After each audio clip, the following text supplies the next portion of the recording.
I want to start off today by asking each of you to take 2 trips down memory lane. I know individual and collective memory are tricky things, but I want you to get as close as you can to clear answers to 2 questions. 1, what were the circumstances and details of the first time you learned about Jesus? Go back. 2, what were the circumstances and details of the first time you learned about the Reverend Dr. Martin Luther King, Jr.? And we are thankfully an intergenerational congregation, so I'm assuming our answers run the gamut of possibilities. Some of us are thinking back a bit further than others. Some of us first heard about Dr. King while he was still alive. I'm assuming none of us heard about Jesus while he was still alive, but please let me know if I'm being presumptuous. I know memories get murky. It's hard enough to get total recall individually, and collective memory tends to get pretty mushy. Quotations get misconstrued, co-opted, completely lost. Images get obscured, obstructed, overridden. And our society tends to have a hero problem. As a hero's stature lifts higher and higher and moves further and further away from their actual lives, the real, clear memories of those heroes tend to move in the opposite direction. The facts shrink and distort, and they become more and more vulnerable to misuse. Some of this is just natural. But some of this is by design. It helps to maintain the status quo when heroes grow too large for their context, because contextless heroes are meaningless heroes. And meaningless heroes are an empire's dream. So take a second. Think on those 2 questions. First time you heard about Jesus. First time you heard about MLK. How were these men contextualized? How were their images conjured? What was said about them? What was not said about them? And while you're continuing to remember, here's a little glimpse into my memory. My early encounters with both of these men occurred in the same place, at church, a sweet little Methodist congregation in Aurora, Ohio. And I don't totally remember the dates, but I know I couldn't have been more than 6 in Sunday school, and I recall the circumstances vividly. Both men's faces were presented to me as black and white drawings on off-white paper with a big bin of crayons close by. Most of my memories of Sunday school involve black and white drawings with off-white paper and a big bin of crayons, because this was how my Sunday school teacher taught us most things, by giving us very little context and inviting us to color in the lines ourselves. We would get a little lesson presented in big, broad strokes, and we get a little drawing to accompany the lesson, a crude rendering, just the outlines of something, waiting for our imaginations to fill it in with our own creative coloring. And I distinctly remember beginning to color both of these men's faces in with the peach crayon. For me, 6 years old in Northeast Ohio, this was the color of flesh. Peach. And actually, until 1962, the Crayola peach crayon was actually called flesh.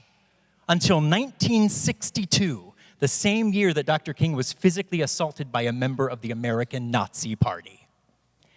So thankfully, back in Sunday school, when I started to color in Dr. King's face with the peach crayon, I was gently corrected and handed a dark brown crayon. But it's worth noting that such a correction did not happen when I colored Jesus' face with the peachy tone of white presumptuousness. I'd say that's another story, but I kind of think that's the same story. Because back then, Along with these childish coloring opportunities, I and my classmates were also given very questionable information, very presumptuously whitewashed biographies of both of these men. We were basically told that they had very innocuous spiritual gifts. They both loved love, they both had dreams, and they both had died, although we were never told how or why. And our sweet teacher basically concluded our lesson by asking, how are you like Jesus? How are you like Martin Luther King Jr.? And all of us 6-year-olds were like, I'm not. The images of these men were so abstract. We had no idea how to even begin to color in those lines. And sadly, I'm afraid it isn't so much different in the adult world. Every year around this time, the MLK quotations start to circulate, many of them out of context, many of them whitewashed and decontextualized into gently general, vaguely justice-themed platitudes about having a dream and bending the moral arc of the universe, and it makes sense. Dr. King was an awesome and artistic writer and orator. It makes sense that his words would find poetic, timeless life outside their intended, timely contexts. But I also don't believe that this move to generalize Dr. King and his words is accidental or innocent. It makes scary sense that in a society founded on and sustained by the perpetuation of white supremacy, generalizing Dr. King and his words is a systematic move to perpetuate the very white supremacy he fought so fiercely against, the very white supremacy that assassinated him. And this systematic generalizing happens everywhere. It doesn't take too deep of a Google search to find articles claiming Dr. King in a way that goes directly against so much of his gospel. There was a huge conservative push to completely whitewash MLK. And if you don't believe me, just Google Martin Luther King colorblind and follow the white rabbit hole. Just promise me that if you do this Google search, that you will follow the 11th commandment, thou shalt not read the comments, because if you do, your head will explode. As time ticks by, Dr. King's person and message grow more and more vulnerable to confusion and co-option, and it makes sense. As time ticks by, we've done the same thing to Jesus and to Christianity. These once radical people and concepts that challenged our assumptions about empire and supremacy soften into comfortable concepts that reinforce our assumptions about empire and supremacy and completely let us off the hook. It's so easy to use time and distance as an excuse to misremember, misinterpret, and misappropriate. Time and distance are tricky, convenient things. We love using them as both reasons to avoid doing the real work and reasons to explain why the real work was never ours to do in the first place. So let's look at this story of Jesus turning the water into wine. This is a classic. The first of Jesus' 7 magic tricks in the Gospel of John. And if you went to Sunday school, you know it. Maybe you colored in some black and white painting of it. But when you put this classic scripture story next to this excerpt from King's letter from a Birmingham jail, a big theme connecting the two rises to the surface. And it's not about wine. It's about time. When King wrote this letter from his Birmingham cell, he was being accused by 8 prominent white ministers, leaders of the church, of wanting too much too soon. These white Christian folks who on the surface seem to apparently mean well, these white Christian folks who on the surface seem to heed the call of that radical Jewish prophet Jesus, these white Christian folks who seemed on the surface to want to fight for the coming of the beloved kingdom, these white Christian folks were accusing King of acting in ways that were unwise and untimely. And in the story of Jesus' water into wine trick, it's actually Jesus himself who questions timeliness. When his mother urges him to help their host with his special spiritual gift, Jesus says that his hour has not yet come. And Mary basically says, BS. You've got a spiritual gift. And the need is here. You can do this, and you're going to do it now. Thank God for mothers. Amen? And when Jesus actually attempts it, when he puts his mind and heart to the real work, guess what? He's able to do it. He uses the power within him, a power he didn't think he yet had the strength to use, to create abundance where there once had been scarcity. And in King's letter to these 8 white clergymen, his message about time, about timeliness, though a lot more sober than the water into wine story, is basically the same. You have the power to do justice now. You have the power to make change now. You have the power to change your heart and the heart of this nation now. The abundant ability to make rich, full, egalitarian wine where once there was merely white supremacist water is ours now. And some change has come, but most change has not come quickly enough. And though we whitewash their biographies, both Jesus and Dr. King grew more and more radical and specific as they each moved toward their empire-sanctioned assassinations and as they watched time tick by. So maybe you know this book, but in Dr. King's final book, which is titled, Where Do We Go From Here? Chaos or Community, published in 1967, he wrote some pretty scathing words. And I want us all to listen to this very, very closely. This is not a broad stroke. This is focused, razor-sharp critique. King said, whites, it must frankly be said, are not putting in a similar mass effort to re-educate themselves out of their racial ignorance.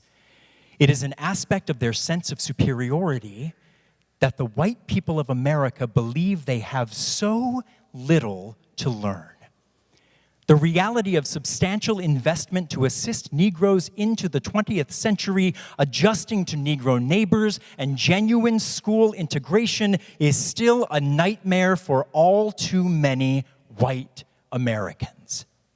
These are the deepest causes for contemporary abrasions between the races. Loose and easy language about equality, resonant resolutions about brotherhood fall pleasantly on the ear, but for the Negro, there is a credibility gap he cannot overlook. He remembers that with each modest advance, the white population promptly raises the argument that the Negro has come far enough. Each step forward accents an ever-present tendency to backlash.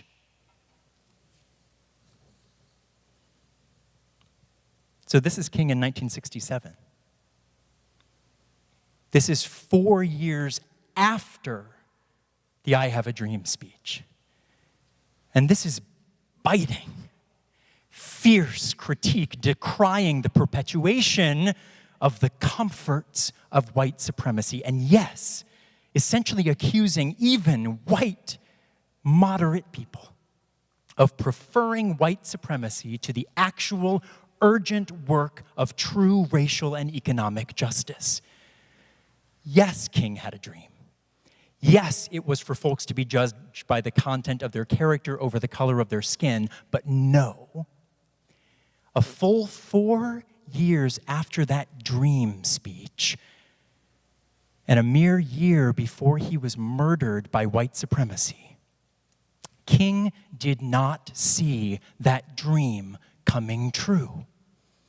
King was moving from being colorblind to being staunchly color-bound, further radicalized by what he was seeing around him, which was rampant, unapologetic white supremacy perpetuated in communities, in schools, in government, and the dream was still a nightmare. And King was awake in a way that seemed even more fiercely and specifically energized in 1967 than it had even seemed in 1963. So the next year, King planned the Poor People's Campaign, a march on Washington demanding attention to the economic disparities between class groups, disparities that most frequently affected Black people. And that campaign's vision is still radical today. And this is not just the memory of a march. The Poor People's Campaign didn't end at a march. The Poor People's Campaign also included Resurrection City. And Resurrection City was an extended physical occupation of 3,000 people on the lawn of the National Mall. And sadly, King was murdered before he was able to complete the Poor People's Campaign. And while it did still happen with as many as 50,000 people marching on Washington, Resurrection City tried, but it kind of fizzled while everybody was mourning the death of this leader. But Resurrection City should be what church is every day. Resurrection City is what we should be building in the face of white supremacist ideology with every move we make. The hour has come. The time is now. Ask your mother and she will tell you. The tools are here. There are just a bunch of white supremacist walls we need to unbuild in order to erect Resurrection City in its place. It's time to unbuild the pipe dream of church as cozy, spiritual social club. That social club that smiles its way into white supremacist meaninglessness. It's time to build a resurrection city that holds the prophetic zeal to actually transform the conscience of this society. Now, some might say, I'm preaching to the choir. And you all do sing beautifully. But if the choir doesn't get preached to sometimes, the choir forgets what they're singing. They forget why they're singing. They might even forget why songs matter. The choir needs to be preached to because we sometimes forget the original earth-shaking calls of the songs we sing. We are called to let nobody turn us around, to wade in the water, to overcome our cozy relationship with white supremacy, and to wake up to the fact that this should be a place where we face our white supremacist shadows in order to uncover our spiritual gifts under all that crust. So in addition to those first two questions we began with, I want to leave you with just a few more questions today. What spiritual gift do you bring to this movement? How do you contribute to the keeping of sacred memory? How do you contribute to the maintaining of sacred gospels? How do you contribute to the continued shaping of justice and its radical march into the future? Are you a prophet? Or are you something less grand? Are you an artist? A teacher? A storyteller? A pastor? A fundraiser? A lawyer? A listener? A healer? A protector? A caregiver? A feeder? A something I don't even know how to name right now that you'll tell me after the service? Whatever you are, Resurrection City needs you. View your radical potential to dismantle white supremacy through the lens of the spiritual gift you bring to the fight. And let's not waste time. As our beloved artist prophet Mary Oliver said before she departed from this realm, the most regretful people are those who felt their own creative power, restive and uprising, and gave it neither power nor time. Feel your spiritual gift. Feel your creative power. Give it time. The time is now. Resurrection City can only be built on honest conversation about fear of failure, fear of fragility, and calls to confession. So if any of this makes you recoil, come and talk to me. If we can have those conversations, this won't be a spiritual social club. This will be a future site of Resurrection City. And we build the blueprint together. And here are the facts. Empire tries to water down the radical potential of Jesus. Empire tries to water down the radical potential of Reverend Dr. Martin Luther King Jr. And empire desperately wants to water down the radical potential in you. And if you're the choir I get to preach to, I urge us all to sing of radical resurrection until we actually understand the song. And guess what? Singing isn't just some metaphor. If you would rise as you're able. We're going to let all this sink in while we sing together one of Dr. King's favorite hymns, Precious Lord, Take My Hand.